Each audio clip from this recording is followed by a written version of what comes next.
হুজুর পড়াশোনায় মন বসে না, 2 মাস ধরে চেষ্টা করছি কিন্তু কোনোভাবেই পারছি না, কি করলে পড়াশোনায় মনোযোগ দিতে পারবো? প্রশ্ন করেছে মানিক। মানিক মিয়া, তুমি কোথায় সোনামণি? আছো মানিক? আচ্ছা আছে, মানিক আছে। পড়াশোনায় মনোযোগ না বসার প্রথম কারণ হচ্ছে গুনাহ। যার জীবনে যত বেশি গুনাহ তার ব্রেইনটা তত বেশি বিক্ষিপ্ত। একটা এক্সাম্পল নাও, একজন যুবক যে বিবাহিত আর একজন যুবক যে বিবাহিত নয়, তার মাঝে আকাশ আর জমিনের পার্থক্য আছে। মুরব্বীদের মাঝে একটা কথা প্রচলন আছে, আরে যার বিয়ে হয়নি তার মাজার হাড়টি এখনো শক্ত হয়নি। কথা কি ভুল বললাম না ঠিক বললাম বলো? তো বিয়ে যে করেছে তার মাইন্ডসেট অনেক সময় ঠান্ডা থাকে, এই জন্য আমি যেটা বলছি এটা মাইন্ডে নেবেন।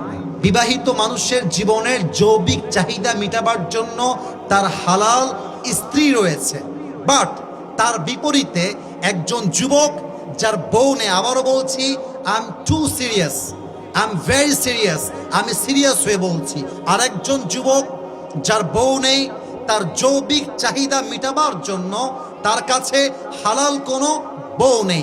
এই জন্য দিন শেষে যুবকটা পর্নোগ্রাফিতে না চাইলেও আসক্ত হয়ে পড়ে।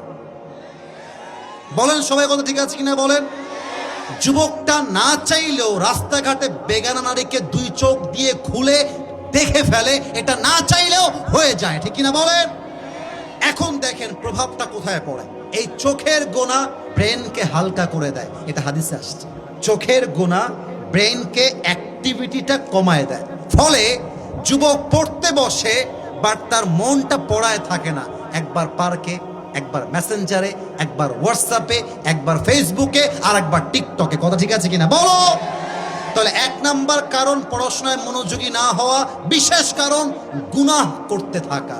গুনাহ আছে যেখানে মনোযোগ নাই সেখানে, আর ইখলাস আছে যেখানে, আল্লাহর প্রতি তাওয়াক্কুল আছে যেখানে, মনোযোগ আছে। 1 নাম্বার গুনাহ ছাড়তে হবে।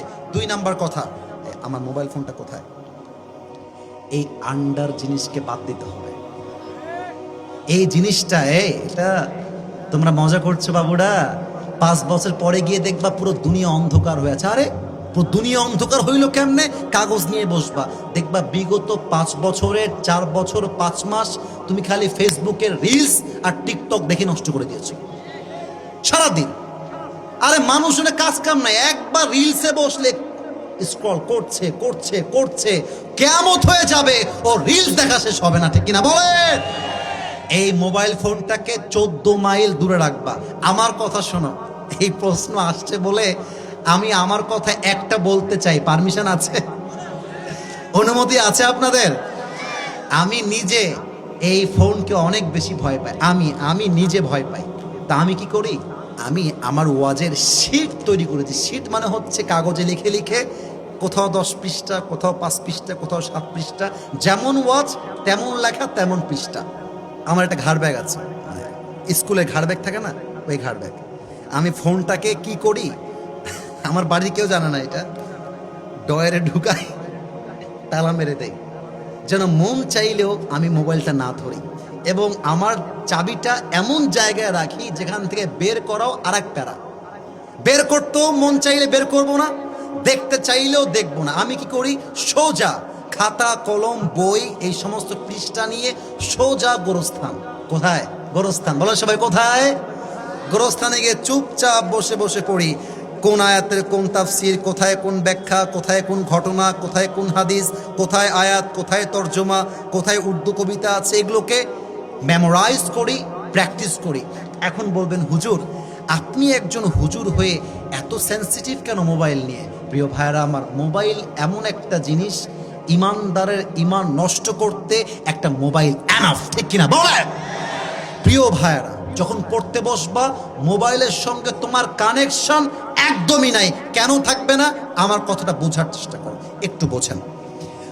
পড়তে বসেছেন, হঠাৎ করে মনে হলো ওহো আমার তো একটা ফোন করতে হবে, ও আচ্ছা আচ্ছা আমার তো হোয়াটসঅ্যাপে একটা রিপ্লাই দেওয়া লাগবে, ও হো আমার তো মেসেঞ্জারে একটা রিপ্লাই করতে হবে। You have just taken your phone just for 1 minute. নিয়েছেন যে 1 মিনিটে কাজ করে আবার রেখে দিবেন। 1 মিনিট থেকে 1 ঘন্টা, 1 ঘন্টা থেকে 2 ঘন্টা, 3 ঘন্টা, রাত বেজে 4টা থেকে 5টা, সকাল হয়ে যায়, মোবাইল ফোনটা রাখা হয় না, ঠিক কিনা বলে? এই জন্য there is no connection with your phone when you are studying on your table. যখন পড়তে বসেছো ফোনকে বলো 1 তালাক, 2 তালাক, 3 তালাক। এবার বলেন 1 তালাক, 2 তালাক, 3 তালাক। পড়তে বসবো যখন ফোন আমার সঙ্গে থাকবে না তখন, ঠিক কিনা বলো? 3 নাম্বার কথা, প্রেম করার জন্য অনেক সময় পড়ায় মনোযোগ থাকে না। যাদের গার্লফ্রেন্ড আছে, গার্লফ্রেন্ড হচ্ছে একটা আযাবের নাম। টাকাও যাবে, সম্মানও যাবে, ইজ্জতও যাবে, জীবনটাও বরবাদ হয়ে যাবে, ঠিক কিনা বলো? কাউকে নিয়ে ভাবার টাইম নাই। তোমাকে তোমার জীবনে সফল হতে হলে পড়ালেখা করে ব্যবসার মাধ্যমে সফল হতে হবে, ঠিক কিনা বলো?